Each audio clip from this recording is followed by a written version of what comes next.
नमस्कार, जय श्री राम। सभी दर्शकों का बहुत बहुत स्वागत है, वंदन अभिनंदन है।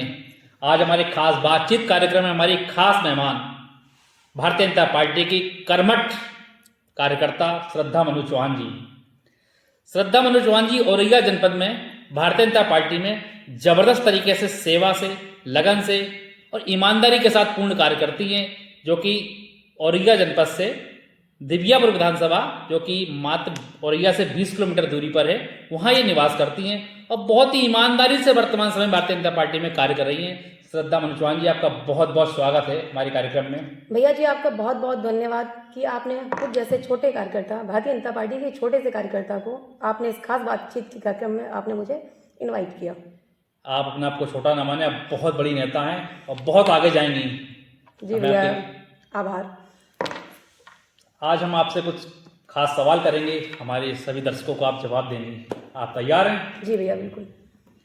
सबसे पहला प्रश्न मेरा यह है कि आपने अपने कार्य क्षेत्र को, अपनी सेवा के लिए भारतीय जनता पार्टी को ही क्यों चुना? भैया, भारतीय जनता पार्टी तो मेरे परिवार से ही लगातार चलती चली आ रही है, क्योंकि मेरे बाबा जी थे वो आरएसएस के थे और प्रधान भी थे और अध्यापक भी थे, और मेरी माता जी वो भी 92-93 के लगभग भारतीय जनता पार्टी में भारतीय जनता पार्टी से जुड़ी रही वो।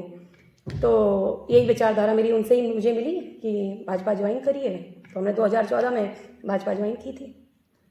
आप भारतीय जनता पार्टी में अपना आदर्श कैसे मानती हैं? अटल बिहारी वाजपेयी जी को, डॉक्टर श्यामा प्रसाद मुखर्जी जी को, पंडित दीनदयाल उपाध्याय जी को।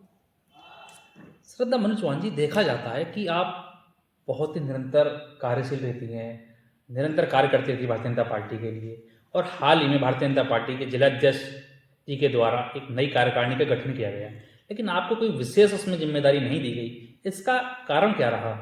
सबसे पहले भैया आपको मैं बता दूं जी कि मैं भाजपा में जो भी काम करती हूँ वो मैं अपने परिवार की जिम्मेदारी की तरह करती हूँ, और ज़रूरी नहीं है कि परिवार में अगर हम कोई काम करते हैं तो उसमें सभी लोग एक साथ हम सबको खुश कर पाएँ।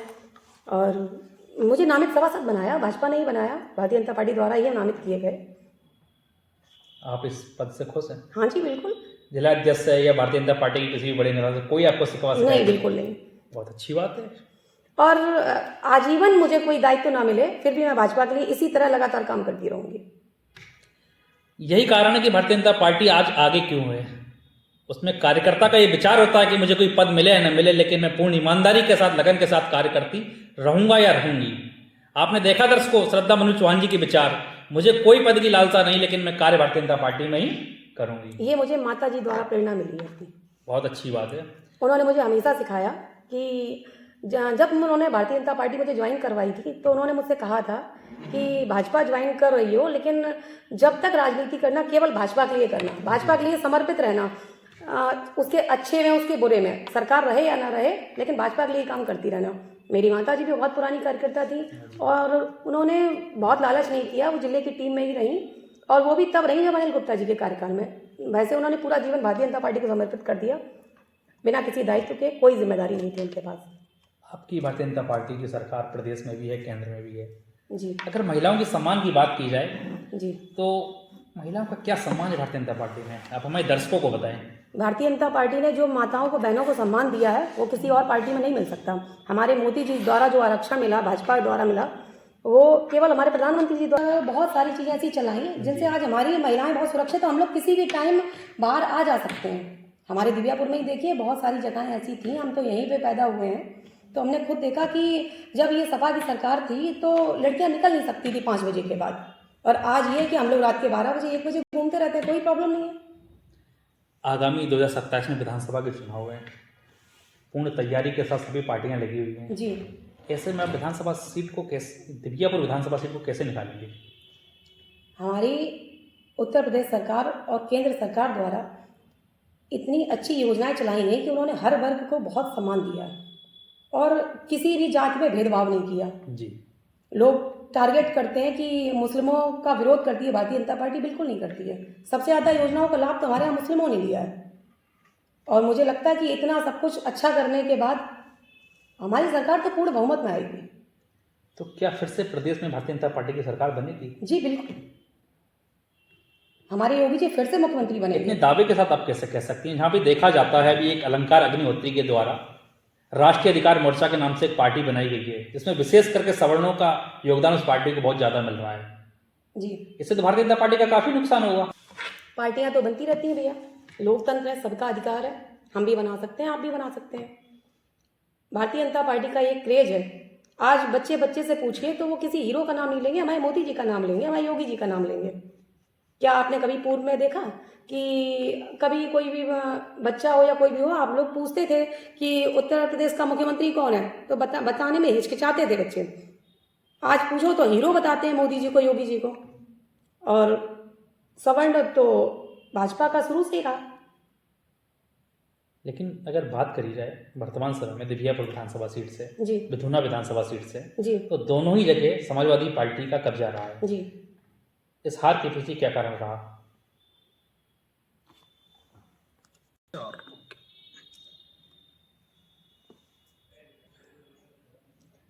हमारी जनता जो थी वो भाजपा के विरोध में नहीं थी। दोनों प्रत्याशी हारे हुए हैं उनके विरोध में नहीं थी, क्योंकि मैंने कई बार देखा कि लोग ये बोलते थे कि हम भाजपा के समर्पित हैं, हम भाजपा के कार्यकर्ता हैं, भाजपा के वोटर हैं। लेकिन हो सकता है कि विपक्षी पार्टी के किसी झूठे प्रलोभन में आ गई हो, और हो सकता है कि दोनों प्रत्याशियों से कोई विचारधाराएं उनकी आपस में ना मिल रही हो। लेकिन ये हम दावे से कह सकते हैं कि मेरी जो हार हुई है वो उससे जनता नाराज भी थी कि हमारी भाजपा की सीट हार गई। लेकिन वो प्रत्याशियों से हो सकता है कि कुछ मनमुटाव आपस में रहा हो लोगों का, और विपक्षी तो उस टाइम उसमें घूम ही रहे थे मौके में कि वो कुछ गड़बड़ करें। उन्होंने जो कुछ भी झूठे प्रलोभन दिए हों। देखा जाए तो इस समय वर्तमान समय में औरैया सदर विधानसभा सीट से जी लोकप्रिय विधायक के नाम से जो जानी जाती है गुड़िया कठेरिया जी, उनका कार्यकाल बहुत शानदार रहा है जी। शानदार चल रहा है। आप उनके बारे में क्या कहेंगे? गुड़िया जी स्वभाव से बहुत अच्छी हैं, बहुत ही सरल हैं जी। हमने 2014 में पार्टी ज्वाइन की थी। 2018 में वो जिला अध्यक्ष महिला मोर्चा बनी और हम उनकी टीम में जिले में महामंत्री थे, और हमारा कार्यकाल उनके साथ बहुत अच्छा रहा। और आज भी वो विधायक होने के बावजूद भी वो अपने से छोटों का, अपने से बड़ों का बखूबी सम्मान करती हैं। औरैया जनपद में बहुत बहुत बड़ी हस्तियां भारतीय जनता पार्टी की रहती हैं। आपके विधुना पे अगर आप नज़र डालें, महिला महासभा की प्रदेश अध्यक्ष गीता साकी जी, आप लोग उनसे क्या सीखते हैं? इंस्पिरेशन है हम लोगों की। छोटी सी जगह से निकलकर वो आज राज्यसभा सांसद, प्रदेश अध्यक्ष महिला मोर्चा, हम लोगों का नेतृत्व करने वाली महिला है वो। और हम तो उन्हें तब से जानते हैं कि जब से मेरी माता जी राजनीति में थी और वो भारतीय जनता पार्टी में शामिल हुई थी। आपको कभी उनसे कोई विशेष सपोर्ट मिलता हो या भी कभी कोई समस्या रहती हो भारतीय जनता पार्टी में, तो आपने अपनी शिकवे शिकायत उनसे कही हो, कोई बात अपनी रखी हो, तो वो आप लोगों को कैसे क्या सपोर्ट आपको मिला? भैया सबसे पहले मैं आपको बताना चाहूँगी, भारतीय जनता पार्टी को मैं अपना परिवार मानती हूँ जी। और परिवार से मुझे तो आज तक कभी कोई शिकायत नहीं है। जी। देखा जाता है कि अब सोशल मीडिया बहुत चर्चित रहती है जी। इसका कारण क्या है? राजनेता तो महिलाओं में काफ़ी हो रही है, लेकिन आप एक अलग ही आपकी धारा चलती है। ऐसा है भैया, हम जिस पार्टी के लिए हम काम कर रहे हैं उसने तो सोशल मीडिया को बहुत बढ़ावा दिया है। उसका तो छोटा से छोटा काम भी अगर हम पार्टी के लिए करते हैं तो वो सरल ऐप नमो ऐप पर हम लोग पोस्ट करते हैं, तो स्वाभाविक है हमें सोशल मीडिया पर एक्टिव रहना चाहिए। श्रद्धा मनोजवान जी, आपका बहुत बहुत धन्यवाद जो आपने अपना बेस्ट कीमती समय हमें दिया। हम ईश्वर से ये दुआएं करेंगे, प्रार्थना करेंगे आप निरंतर ऊंचाइयों को छुएं। भारतीय जनता पार्टी में अपना दिव्यापुर का परचम ले रहे हैं। भैया आपका बहुत बहुत आभार। आपने मुझे जैसे छोटे कार्यकर्ता के विचार सुने, आपने मुझे अपना कीमती समय दिया, और मैं आपके सभी भी जुड़े हुए सभी दर्शकों का मैं बहुत बहुत आभार करूंगी कि मैं आप सभी लोगों का आभार व्यक्त करती हूँ। और मैं अमित जी का भी बहुत बहुत आभार व्यक्त करती हूँ कि आपने मेरे विचार सुने। बिल्कुल। और आपने मेरे विचार जनता तक पहुँचाए, और मैं ऐसे ही निरंतर भारतीय जनता पार्टी के लिए काम करती रहूँगी। नमस्कार, जय श्री राम। जय